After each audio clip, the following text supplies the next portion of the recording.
어머님, 오늘 식사비는 13,000원 정도예요. 앞으로 저희 집에서 식사하시게 되면 식비랑 제 수고비까지 해서 받을 생각이에요. 내가 밥 한 끼 해줬다고 나한테 돈을 받겠다는 게 말이 되니? 여긴 어머님 집이 아니고 저희 집이에요. 저희가 관리비도 내고 생활비도 내거든요. 뭘 그렇게 서운하게 말하니? 그리고 어머님 저희 집에 와 있는 시간이 많으시니까 관리비랑 수도세도 같이 분담해서 내주셨음 해요. 내가 여기에 오는 게 너네들이 손주 봐달라고 부탁해서 아니니? 그렇긴 한데 어쨌든 간에 저희보다 집에 오래 계시니 많이 쓰시잖아요? 저번 달도 어머니가 물을 많이 써서 공과금 많이 나왔어요. 이게 말이나 되니? 가족끼리 밥 한 끼 얻어먹을 수도 있고 그런 건데 이걸 일일이 다 돈으로 따지자고? 어머, 그럼요. 아무리 가족이라고는 하지만 어머님이랑은 엄밀히 따져서 가족은 아니잖아요? 제 말은 쓴 만큼 내고 얻어먹은 만큼 내라는 거죠. 이해가 안 되세요? 가족은 아니라고? 그럼 내가 손주를 왜 봐줘야 하니? 어머님, 웃기지도 않네요. 손주는 어머님 자식이잖아요. 자식 돌봐주는 게 그렇게 억울하세요? 그래, 그렇게 따지자고 하니 나도 더 이상 이 집에 공짜로 살게 해줄 수 없겠구나. 딱 기다리거라. 내가 조만간 그동안 안 받은 월세며 손주 돌봄 비용이며 전부 다 싹 청구할 테니. 월세를 받겠다고요? 정신 차리세요, 어머님. 자식들한테 월세 받는 어머님이 어디 있어요? 그럼 시어머니한테 밥값 달라는 며느리는 말이 되고. 그냥 며느리한테 용돈 조금 준다고 생각하면 되잖아요. 쪼잔하게 또 그거 물고 늘어져서 청구한다고요?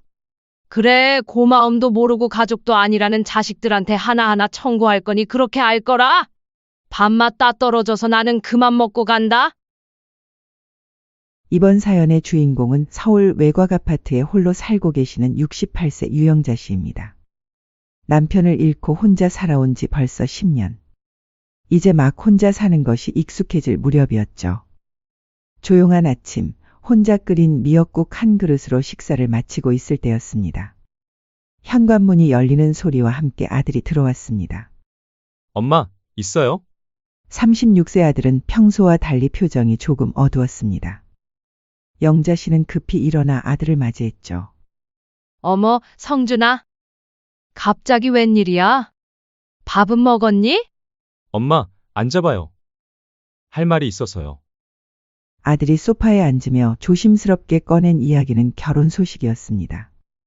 33세 직장 여성과 만난 지 2년 만에 결혼을 하겠다는 거였죠.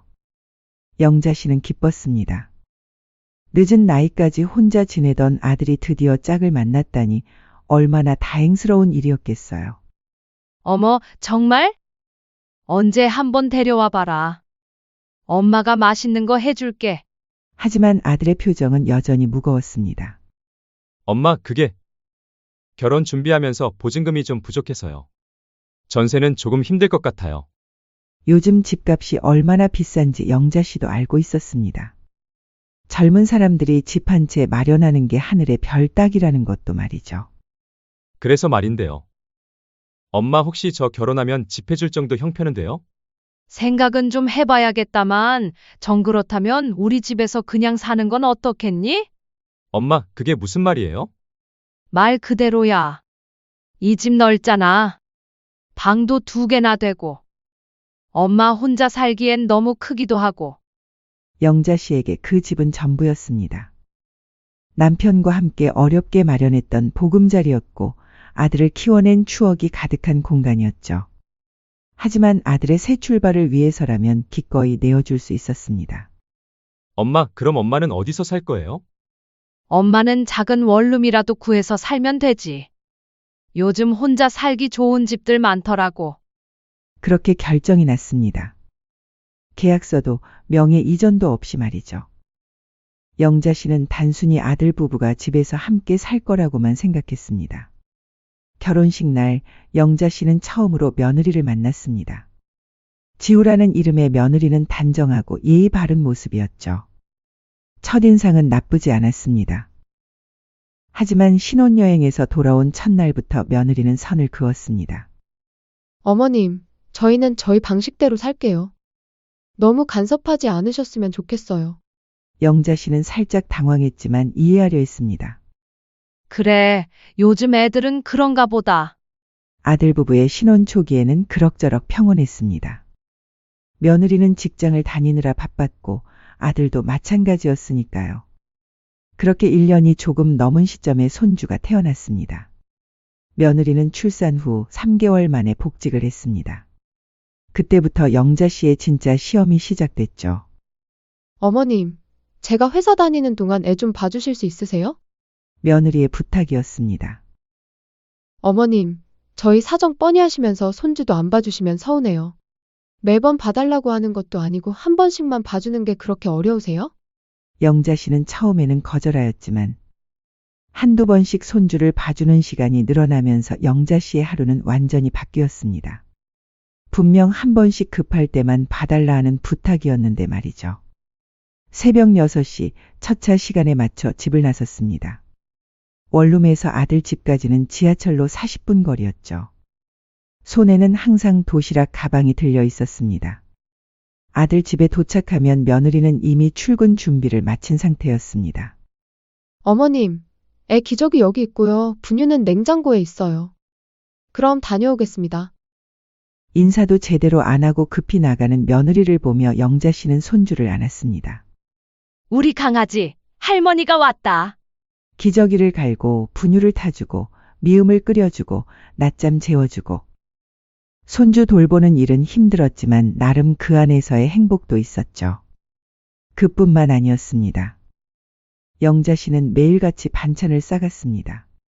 묵은지찜, 된장 고추장 볶음, 두부부침, 멸치볶음, 시금치 무침. 아들이 어릴 때부터 좋아했던 바로 그 맛으로 말이죠. 새벽에 일어나 정성스럽게 만든 반찬들을 도시락통에 가득 담아갔습니다. 성준이가 이거 좋아했는데 지우도 입에 맞을 거야. 하지만 며느리의 반응은 시원하지 않았습니다. 감사해요. 근데 저 이건 안 먹어요. 다음부턴 저 좋아하는 것도 해주세요. 아들 생각만 하지 마시고요. 그래? 너가 좋아하는 음식이 뭔데?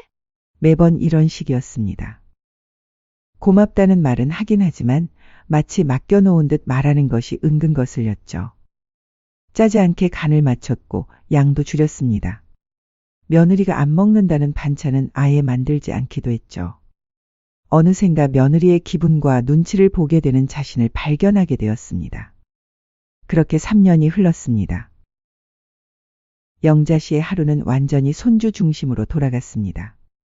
새벽 6시에 일어나 반찬 만들고 첫 차 타고 아들 집으로 가서 손주 돌보고 저녁 늦게 자신의 집으로 돌아오는 생활의 반복이었죠. 주말에도 마찬가지였습니다. 며느리가 쉬고 싶다고 하면 영자 씨가 손주를 데리고 나갔습니다. 아들 부부가 데이트를 한다면서 저녁 늦게까지 손주를 봐달라고 하는 일도 많았죠. 어머님 덕분에 저희가 이렇게 살 수 있어요. 며느리가 가끔 고마움을 표현하기는 했습니다. 하지만 그 말 속에서 진정한 감사의 마음은 느껴지지 않았죠. 마치 당연한 일을 당연하게 받아들이는 것 같았고 며느리의 태도는 점점 더 차가워졌습니다. 이것저것 지적하는 일이 많아졌죠. 어머님, 요즘 애가 밤에 잘 안 자네요. 낮에 너무 재운 거 아니에요? 이 기저귀 말고 다른 브랜드로 써주세요. 애 엉덩이에 트러블 생겼어요.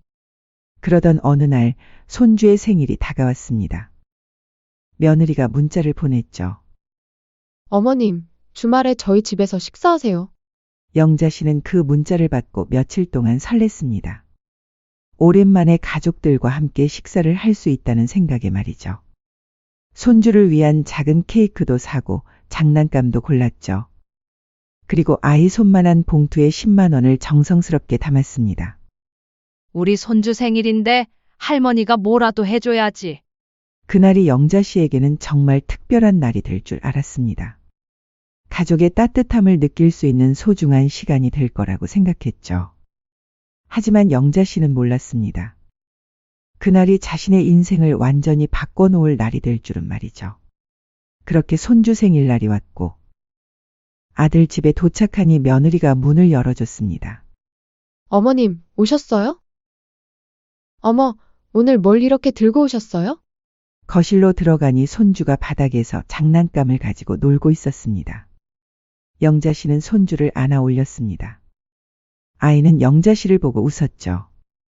그동안 매일 돌봐준 할머니를 알아보는 것 같았습니다. 식탁에는 음식들이 준비되어 있었습니다. 된장국, 두부조림, 멸치볶음.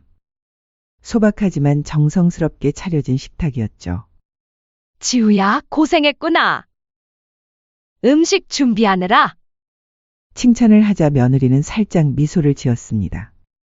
별거 아니에요. 간단하게 준비한 거예요. 세 명이 식탁에 둘러앉았습니다. 손주는 유아용 의자에 앉혀두고 말이죠. 오랜만에 가족이 함께하는 식사였습니다.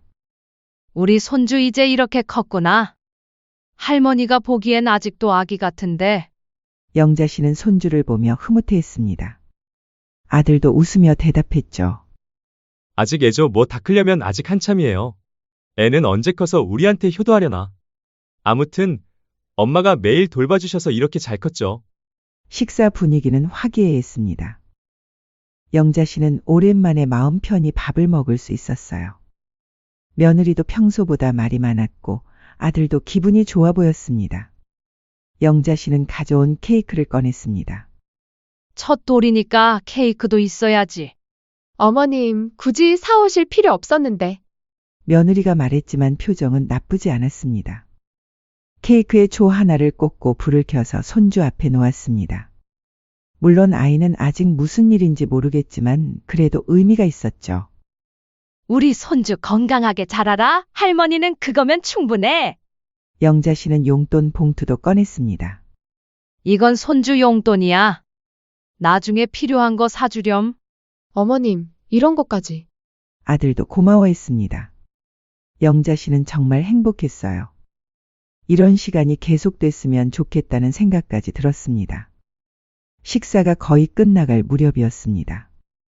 며느리가 젓가락을 내려놓더니 조심스럽게 입을 열었습니다. 어머님, 응? 오늘 식사비는 13,000원 정도예요. 순간 영자 씨의 손이 멈췄습니다. 뭔가 잘못 들은 것 같았어요. 뭐라고? 계좌 알려드릴까요? 이체하시면 돼요. 영자 씨의 눈이 휘둥그레졌습니다. 정말로 식사비를 달라는 것이었습니다. 농담도 재미나게 하는구나. 하지만 며느리는 웃지 않았습니다. 오히려 진지했죠.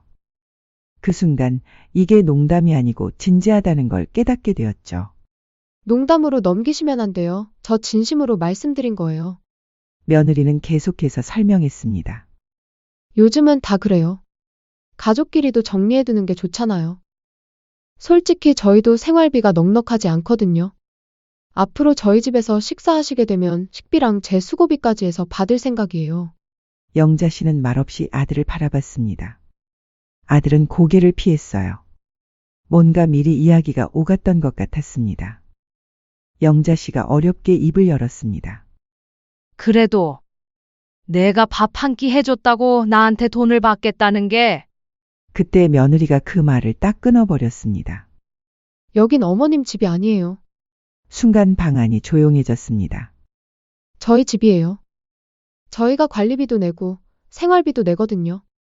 뭘 그렇게 서운하게 말하니? 서운하다고 생각하지 말고 며느리가 야무지구나 생각해 주셨음 해요. 그리고 어머님 저희 집에 와 있는 시간이 많으시니까 관리비랑 수도세도 같이 분담해서 내주셨음 해요. 내가 여기에 오는 게 너네들이 손주 봐달라고 부탁해서 아니니? 그렇긴 한데 어쨌든 간에 저희보다 집에 오래 계시니 많이 쓰시잖아요? 저번 달도 공과금 많이 나왔어요. 이게 말이나 되니? 가족끼리 밥 한 끼 얻어먹을 수도 있고 그런 건데 이걸 일일이 다 돈으로 따지자고?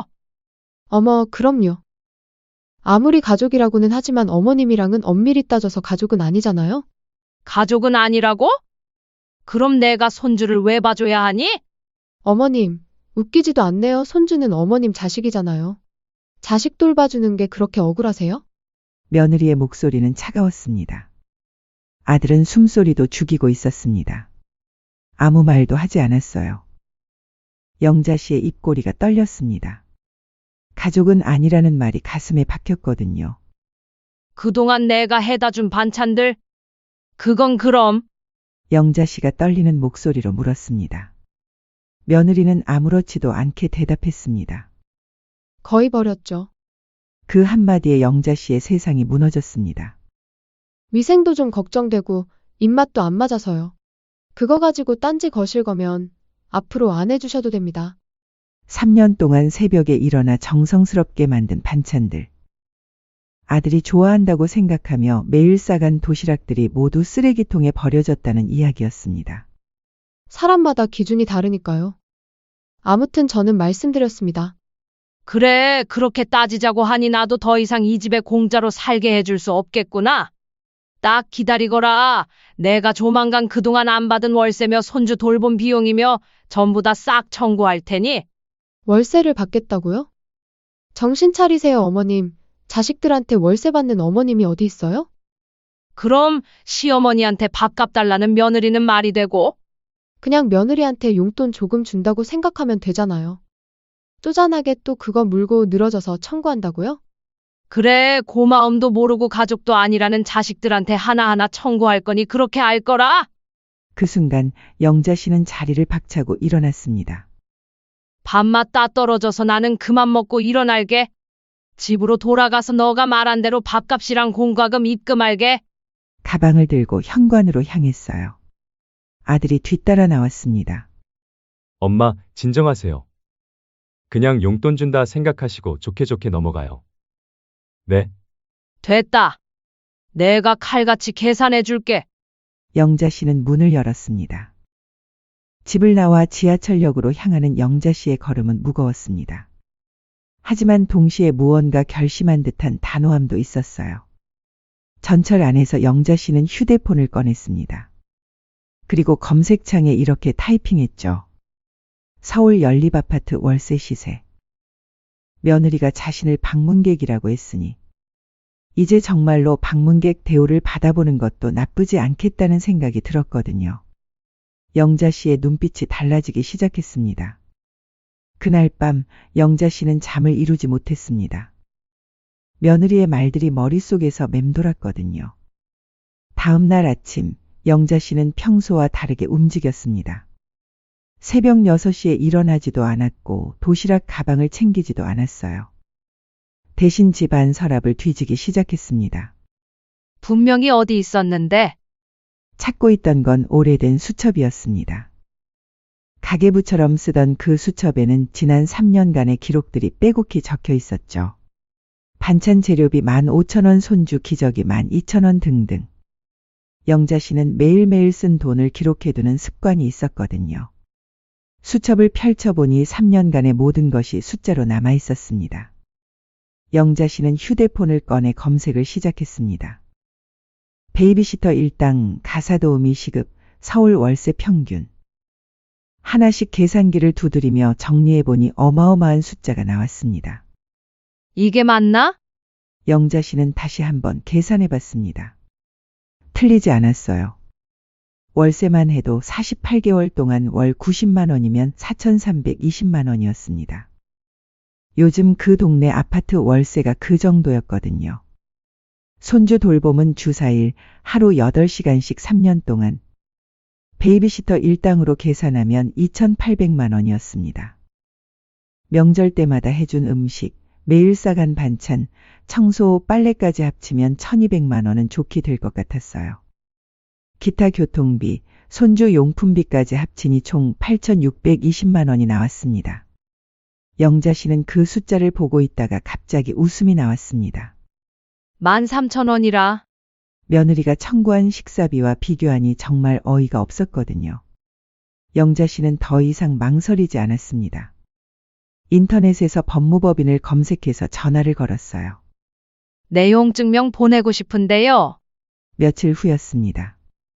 며느리 지우가 집에서 아이와 놀고 있을 때 택배가 왔습니다. 이게 뭐야? 법무법인에서 왔네? 며느리 지우는 고개를 갸우뚱하며 봉투를 뜯었습니다. 내용 증명이라는 말이 적혀 있었죠. 봉투를 열어보는 순간 며느리의 눈이 커졌습니다. 내용 증명서 청구네요. 월세 4,320만 원, 손주 돌봄비 2,800만 원, 가사노동비 1,200만 원, 기타 비용 300만 원 등 4년간 밀린 총 청구 금액 8,620만 원. 며느리는 그 종이를 들고 있는 손이 떨렸습니다. 이게 뭐야? 아이가 울기 시작했지만 며느리 지우는 정신이 없었어요. 급히 남편에게 전화를 걸었습니다. 여보, 당장 집에 와. 큰일 났어. 30분 후 아들이 급히 집으로 달려왔습니다. 내용 증명을 본 아들의 얼굴도 하얗게 변했죠. 엄마가 정말로 이런 걸 보냈다고. 아들은 떨리는 손으로 영자 씨에게 전화를 걸었습니다. 엄마, 이게 뭐예요? 왜 이러는 거예요, 갑자기? 영자 씨의 목소리는 놀라울 정도로 차분했습니다. 그래. 당연히 진심이지 그날 말하지 않았니? 엄마, 이건 너무하잖아요. 우리가 언제? 너희는 내 밥값을 따졌지. 영자 씨가 아들의 말을 끊었습니다. 너네는 그렇게 해놓고 나는 따지면 안 되니? 계약서 없이 내어준 집, 너희가 고맙다 한 번 없었던 돌봄. 내가 져준 장바구니, 내가 끓인 국. 그게 전부 공짜였던 줄 알았니? 아들은 할 말이 없었습니다. 옆에서 지우가 전화기를 빼앗았어요. 어머님, 우린 그럴 의도가 아니었어요. 지우의 목소리는 울먹이고 있었습니다. 어머님이 원하시는 게 뭐예요? 사과하면 돼요? 앞으로 잘할게요. 하지만 영자 씨는 단호했습니다. 그럴 마음이 없었으면 그런 말도 안 나왔을 거야. 남이라고 했지. 좋아. 그럼 내가 몇 년간 낸 대가를 지금 돌려받는 것뿐이야. 지우가 더 급해졌습니다. 어머님, 저희가 그런 돈이 어디 있어요? 8천만 원이 넘는 돈을. 그건 너희가 해결할 일이지. 영자 씨의 목소리는 냉정했습니다. 나도 이제 내 기준대로 살 거야. 너희가 가르쳐준 대로 말이야. 어머님, 그리고 한 달 안에 집 비우거라 다른 세입자 받던지 내가 들어가던지 하게. 전화가 끊어졌습니다. 아들과 며느리는 서로를 바라봤습니다. 둘 다 말문이 막혔어요. 어떡하지? 정말로 8천만 원을 어디서 구해? 지우가 울먹였습니다. 우리 모아놓은 돈 합쳐도 그런 돈 없잖아. 아들도 머리를 감싸주었습니다. 엄마가 진짜 법적으로 문제 삼으려는 건가? 다음 날부터 아들은 회사에서도 집중을 못했습니다. 영자 씨에게 계속 전화를 걸었지만 받지 않았어요. 며느리 지우도 마찬가지였습니다. 회사에서 조퇴하고 영자 씨 원룸으로 찾아갔지만 문을 열어주지 않았죠. 어머님, 저 지우예요. 문 좀 열어주세요. 하지만 영자 씨는 끝까지 문을 열어주지 않았습니다. 며칠이 지나자 아들 부부는 현실을 받아들여야 했습니다. 영자 씨가 정말로 법적 조치를 취할 생각이라는 걸 말이죠. 어쩔 수 없이 이사를 해야 할 것 같아. 아들이 한숨을 쉬며 말했습니다. 하지만 보증금은 어떻게 구하지? 지우도 절망적이었습니다. 갑자기 집을 나가야 하는데 새로운 집을 구할 돈이 없었거든요. 결국 아들은 회사에 휴직계를 냈습니다. 퇴직금을 미리 받아서 보증금을 마련하기 위해서였죠. 지우도 회사에 육아휴직을 신청했습니다. 어차피 어머님이 손주를 봐주지 않으면 회사를 다닐 수도 없었거든요. 한 달이라는 시간은 생각보다 빨리 지나갔습니다. 아들 부부는 결국 훨씬 작고 낡은 집으로 이사를 해야 했어요. 보증금도 겨우 마련한 수준이었죠. 이사 마지막 날 아들이 영자 씨에게 마지막으로 전화를 걸었습니다. 엄마, 정말 이렇게 끝내는 거예요? 영자 씨는 잠시 침묵하다가 대답했습니다. 그래. 너희가 원했던 거잖아. 이제 진짜로 남이 됐다. 엄마, 앞으로는 서로 신경 쓰지 말자. 그게 너희한테도 좋을 거야. 그렇게 전화가 끊어졌습니다. 그날 저녁 영자 씨는 3년 만에 자신의 집 열쇠를 다시 쥐었습니다. 문을 열고 들어선 집은 텅 비어 있었지만 이상하게도 마음은 편했어요. 이제 정말 내 집이구나. 영자 씨는 작은 미소를 지었습니다. 밥값을 청구당한 그 순간부터 시작된 일들이 이렇게 끝나다니.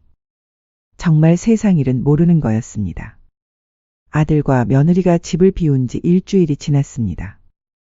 영자 씨는 3년 만에 자신의 집에서 혼자 살게 됐죠. 빈집은 고요했지만 이상하게도 마음은 평온했습니다.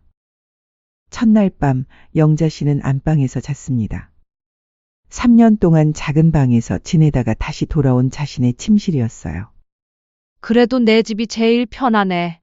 창밖으로는 따스한 햇살이 들어왔습니다. 오랜만에 여유롭게 아침을 맞이하는 기분이었죠. 영자 씨는 부엌으로 가서 냉장고를 열었습니다. 텅 비어 있었어요. 그럼 오늘은 장 보는 날이겠네? 영자 씨는 3년 만에 자신만을 위한 장보기를 나섰습니다. 동네 마트에서 영자 씨는 천천히 걸으며 하나씩 골랐어요. 자신이 좋아하는 것들만 말이죠. 무청, 된장, 두부, 계란. 소박하지만 자신의 입맛에 맞는 재료들이었습니다. 이제는 누가 뭐라고 할 사람도 없으니까. 집에 돌아와서 영자 씨는 정성스럽게 무청 된장국을 끓였습니다. 간도 자신 입맛에 맞게 양도 딱 혼자 먹을 만큼만 말이죠. 식탁에 앉아 혼자 밥을 먹는데 그 맛이 정말 오랜만이었습니다. 며칠이 지나자 영자 씨에게 새로운 일상이 시작됐습니다. 새벽 6시에 일어날 필요도 없고 반찬을 만들어 싸갈 필요도 없었죠. 대신 영자 씨는 자신이 하고 싶었던 일들을 하기 시작했습니다. 동네 복지관에서 하는 요가 수업에 등록했어요. 그동안 손주 돌보느라 못했던 건강관리를 시작한 거였죠. 어머, 유영자 씨 오랜만이네요. 어디 갔다 오셨어요? 복지관에서 만난 동네 사람들이 반가워했습니다. 손주 돌보느라 좀 바빴어요. 이제 여유가 생기셨나 보네요. 좋으시겠어요? 영자 씨는 그 말에 고개를 끄덕였습니다. 정말로 여유가 생겼거든요. 요가 수업을 마치고 집에 돌아오는 길에 영자 씨는 동네 꽃집에 들렀습니다. 할머니, 뭘 찾으세요? 매화나무 화분 있나요? 네, 있어요. 요즘 꽃이 막 피기 시작했는데 예쁘죠? 영자 씨는 작은 매화나무 화분을 하나 샀습니다. 집 베란다에 놓으려고 말이죠. 집에 와서 베란다에 매화나무를 놓고 물을 주면서 영자 씨는 행복했습니다. 그때 현관문이 두드려지는 소리가 들렸습니다. 영자 씨가 문을 열어보니 옆집 아주머니가 서 있었어요. 영자 씨 안 계신 줄 알았는데 오셨네요. 아들 내외는 어떡하고 다시 오셨네요. 아, 네. 좀 바쁘게 살았어요. 아들 며느리는 어디 갔어요? 요즘 안 보이던데. 영자 씨는 잠시 망설이다가 대답했습니다. 독립했어요. 젊은 사람들이니까 자기들끼리 살아야죠. 아, 그래요? 그것도 좋죠. 요즘 젊은 사람들은 독립적이잖아요. 옆집 아주머니가 가고 나서 영자 씨는 문을 닫으며 생각했습니다. 독립이라. 맞는 말이네. 사실 아들에게서 연락이 온 적이 있었습니다. 며느리 몰래 문자를 보낸 거였죠. 엄마, 미안해요. 정말 미안해요. 하지만 영자 씨는 답장하지 않았습니다. 이제 정말로 선을 그은 거였어요. 그렇게 한 달이 더 지났습니다. 영자 씨의 생활은 완전히 달라졌어요.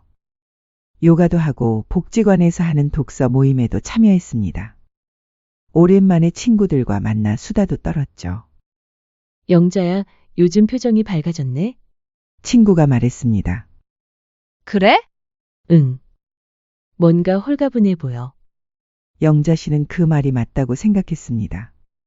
정말로 홀가분했거든요. 3년 동안 눈치 보며 살았던 시간들이 이제는 꿈 같았어요.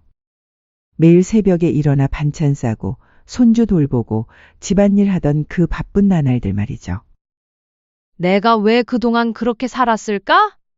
영자 씨는 스스로에게 물었습니다. 가족이니까. 며느리가 힘드니까. 손주가 소중하니까. 다 맞는 이유들이었지만 정작 자신은 없었다는 걸 깨달았습니다. 어느 날 저녁 영자 씨는 베란다에 나가 매화나무에 물을 주었습니다. 꽃이 더 많이 피어서 향기가 좋았어요.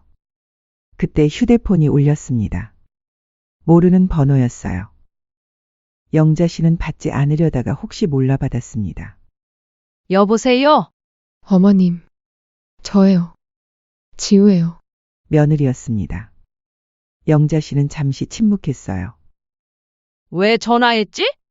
어머님, 정말 죄송해요. 제가 너무 못됐어요. 며느리의 목소리는 울고 있는 것 같았습니다. 애가 자꾸 할머니 찾아요.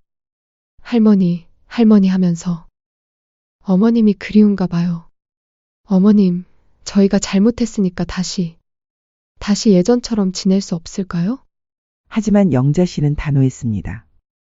안 돼. 그날 말하지 않았니? 어머님, 너희가 가르쳐준 대로 살고 있어. 이제 나도 내 기준대로 살겠다고 했잖아. 하지만 나라고 손주 왜 안 보고 싶겠니? 하지만 그건 내가 감당할 일이야. 너희는 너희끼리 잘 살아라? 영자 씨는 전화를 끊었습니다. 그래도 내가 선택한 길이야. 며칠 후 영자 씨는 새로운 결정을 했습니다. 복지관에서 모집하는 자원봉사에 신청한 거였어요. 홀로 사는 어르신들께 도시락을 배달하는 일이었습니다. 제가 요리를 좀 할 줄 아는데 도움이 될까요? 물론이죠.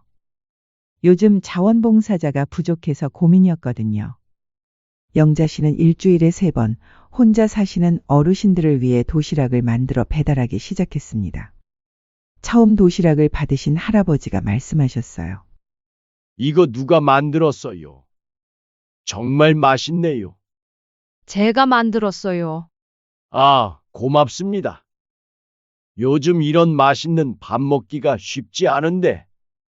영자 씨는 그 말을 듣고 뿌듯했습니다.